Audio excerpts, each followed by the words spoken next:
Praise the lord. Good morning. మన ప్రభువును రక్షకుడైన యేసుక్రీస్తు పరిశుద్ధ నామంలో యేసుతో అనుదినము అని ఈ పరిచర్య ద్వారా ప్రతిదినము దేవుని యొక్క శ్రేష్టమైన వాక్యాన్ని వింటున్న మీ అందరికీ నా హృదయపూర్వకమైన వందనములు. నా ప్రియ సహోదరి సహోదరుడా, అందరికీ క్రిస్మస్ శుభములు. ఈరోజు దేవుడు మనతో మాట్లాడుచున్న మాట అపోస్తలుడైన పౌలు ఫిలిప్పీలకు రాసిన పత్రిక 2వ అధ్యాయము 8-9 వచనాలు మనం చూస్తే, మీరు విశ్వాసము ద్వారా కృపచేతనే రక్షింపబడి ఉన్నారు. ఇది మీ వలన కలిగినది కాదు, దేవుని వరమే. అది క్రియల వలన కలిగినది కాదు కనుక ఎవడనూ అతిశయింపబడ వీలు లేదు అనే వాక్యాన్ని మనం చూడవచ్చు.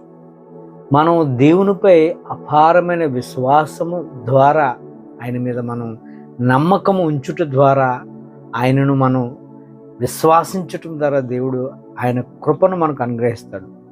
ఆయన మీద మనకి ఎప్పుడైతే నమ్మకము విశ్వాసము ఉంచుతామో, ఏది ఏమైనా నా దేవుడు కార్యాన్ని చేస్తాడు అనే ఒక గొప్ప నిరీక్షణతో విశ్వాసంతో మనం కనిపెట్టుకుని ఉంటామో, ఆ క్షణమే మన కృపను పొందుకుంటాం. ఆ కృపే మనలను రక్షిస్తుంది. హెబ్రీయులకు రాసిన పత్రికలో 11వ అధ్యాయము 6వ వచనంలో అంటాడు కదా, విశ్వాసము లేకుండా దేవునికి ఇష్టుడై ఉండుట అసాధ్యమని.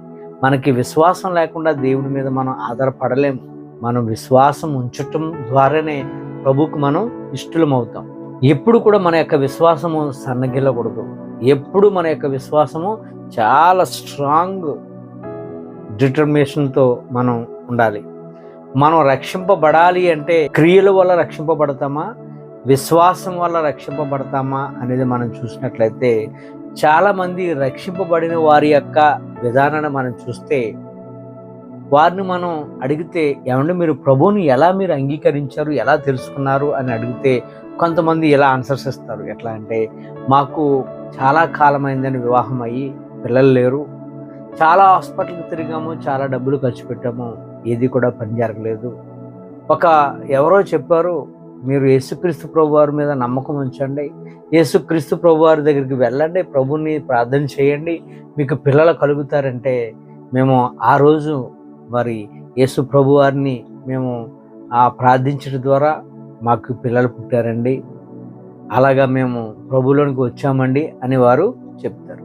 మా జీవితంలో ఇదిగోనండి ఈ కార్యము, ఈ బాబు పుట్టాడు, ఈ పాప పుట్టాడు కనుకనే ప్రభువును నమ్మామని వారు చెప్తారు.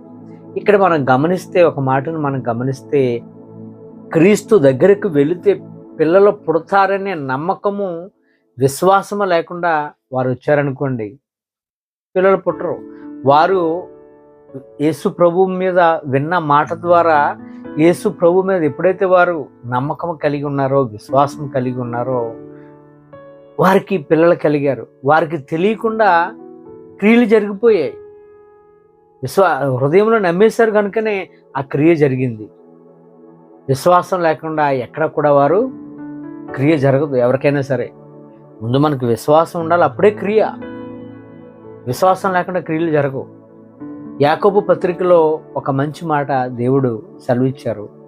5వ అధ్యాయం 15వ వచనంలో, విశ్వాస సహితమైన ప్రార్థన ఆ రోగిని స్వస్థపరచును, ప్రభు అతనిని లేపును అనే వాక్యాన్ని మనం చూడవచ్చు.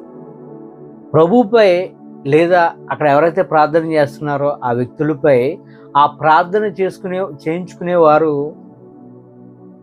ఏకీభవించి, ప్రభువా ఇదిగో వీరెవరో వచ్చి ప్రార్థన చేస్తున్నారు, నాకు నువ్వు నన్ను రక్షిస్తావు, నన్ను కరుణిస్తావు, ఈ వ్యాధి నుంచి నన్ను తప్పిస్తావని వారికి కానీ విశ్వాసం లేకుండా కానీ ఏదో అలా మౌనంగా కానీ ఉంటే అది పని జరగదు, కార్యం జరగదు. అతని యొక్క హృదయంలో విశ్వసించాలి, ప్రభువా నా దేవా ఇదిగో ఈ సేవకులు చేస్తున్నారు ప్రార్థన, ఈ బ్రదర్స్ చేస్తున్నారు ప్రార్థన, వారి ప్రార్థన, ఈ దీనుడైన నా ప్రార్థన మీరు అంగీకరించి నన్ను స్వస్థపరచు ప్రభువా, లేదా నా యొక్క విడుదల అనుగ్రహించు ప్రభువా అని మనం ఎప్పుడైతే ప్రార్థన చేస్తామో అప్పుడు అది కార్యం జరుగుతుందండి. విశ్వాసం లేకుండా ఏది కూడా జరగదు, విడుదల కలగదు, స్వస్థత రాదు. అబ్రహాము విశ్వాసులకు తండ్రి అని ఎందుకు ఆయనను పిలిచాడు దేవుడు అంటే, దేవుణ్ణి అతను నమ్మాడు, అది అతనికి నీతిగా ఎంచబడ్డది. దేవుణ్ణి పరిపూర్ణంగా ఆధారపడ్డాడు, విశ్వసించాడు. కార్యాలు చేసే దేవుడని ఆయన మీద గురి కలిగి ఉన్నాడు కనుకనే అనేకమైన అద్భుత కార్యాలు నమ్మాడు కనుకనే ప్రభుని విశ్వసించాడు. ఎక్కడికి వెళ్ళమంటే అక్కడికి వెళ్ళిపోయాడు అబ్రహాం. అంతేగాని అబ్రహాం జీవితంలో అనేకమైన సూచక క్రియలను బట్టి రాలేదు, అద్భుత క్రియలను బట్టి రాలేదు. కానీ విశ్వాసము ద్వారానే అబ్రహాము పట్టబడ్డాడు. మనమైతే ఎలా చేస్తామంటే, ఒకవేళ మనకి హెల్త్ బాగోలేదు అనుకోండి, ఆరోగ్యం సహకరించట్లేదంటే హాస్పిటల్కి వెళ్తాను, డాక్టర్ చెప్తాడు చాలా సీరియస్గా ఉంది, ఇప్పుడు వరకు చాలా లేట్ చేశారు, వెంటనే దీనికి ఆపరేషన్ చేయాలి, లేదంటే ప్రమాదం అని డాక్టర్ చెప్పాడు అనుకోండి, మనం వెంటనే ఏం చేస్తాం? సెకండ్ ఒపీనియన్కి వెళ్తాం. ఆ సెకండ్ ఒపీనియన్ వాళ్ళు కూడా ఏమన్నా కొంచెం నెగిటివ్గా చెప్పారనుకోండి, మళ్ళీ మనం థర్డ్ ఒపీనియన్కి వెళ్తాం. అది మనం చేసే పని. కానీ అబ్రహాము విశ్వాసంలోనూ మన విశ్వాసంలోనూ ఎంత తేడా ఉందంటే చాలా తేడా ఉంది. అబ్రహాము విశ్వాసానికి మన విశ్వాసానికి చాలా రెట్లు తేడా. మనమైతే ఇది జరుగుతుందా జరగదని, ఆ డాక్టర్ ఫేమసా కాదా అని ఆ డాక్టర్ని బట్టి, అతని యొక్క మంచి రిపోర్ట్ని బట్టి అతను ఇచ్చే మందును మనం వాడి పర్వాలేదు ఈ డాక్టర్ గారు ఇస్తే మంచిగానే సెట్ అవుతుందని జరిగిన కొన్ని మంచి కార్యాలు, ఆ డాక్టర్ చేసిన మేలులు అన్నీ చూస్తాం. అదే ఒక చిన్న డాక్టర్, సాదా డాక్టర్ ఎవరైనా ఉన్నారనుకోండి, అతని దగ్గరికి వెళ్ళడానికి భయపడుతుంది, అతని మీద మనకి విశ్వాసం లేదు కనుక. కానీ అబ్రహాము జీవితంలో ఎటువంటి టెస్టులు లేవు. ఒకటే మాట, నువ్వు వెళ్ళు, అక్కడికి వెళ్ళు అంతే అన్నాడు తప్ప ఆ మాటను నమ్మాడు, విశ్వసించాడు. ఎక్కడికి వెళ్ళమంటే అక్కడికి అబ్రహాము వెళ్ళిపోయాడు కనుకనే ఆయన విశ్వాసులకు తండ్రి అయ్యాడు. అదే విశ్వాసము. మనము ఈరోజు దేవునిపై గురి కలిగి ఉండాలి. నా ప్రియ సహోదరి సహోదరుడా, నమ్మకాన్ని ఎప్పుడు కూడా మీరు లూజ్ చేసుకోవద్దు, నమ్మకాన్ని ఎప్పుడు కూడా విడిచిపెట్టొద్దు. నా ప్రభు నాకు కార్యం చేస్తాడంతే.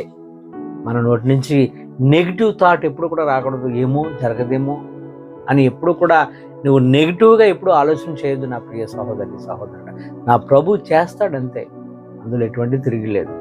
అదే విశ్వాసంలో ముందుకు వెళ్ళు. మనం ఎప్పుడైతే విశ్వాసాన్ని లూజ్ చేసుకున్నామో మన యొక్క ఆత్మీయ స్థితి చాలా వరకు దెబ్బతింటుంది. కనుక విశ్వాసాన్ని ఎప్పుడు విడిచిపెట్టొద్దు. దేవుని మీద ఎల్లప్పుడూ నమ్మకం కలిగి ఉండండి, విశ్వసించండి. ఆయన మనల్ని రక్షిస్తాడు, మనల్ని కాపాడుతాడు, ఆదరిస్తాడు. ఆయనే మన యొక్క తండ్రి, ఆయనే మన కోటని విశ్వాసించి ఆయన మీద నమ్మకం కలిగి ఉండండి. గొప్ప కార్యాలు మీ జీవితంలో ప్రభు అనుగ్రహిస్తాడు. ఈ కొద్ది మాటలు దేవుడు మన అందరి లైఫ్లో ఆయన కృపగల హస్తాలతో దీవించి ఆశీర్వదించి ఫలింపచేయను గాక. Amen. God bless you. Have a nice day. Happy Christmas and merry Christmas. God bless you.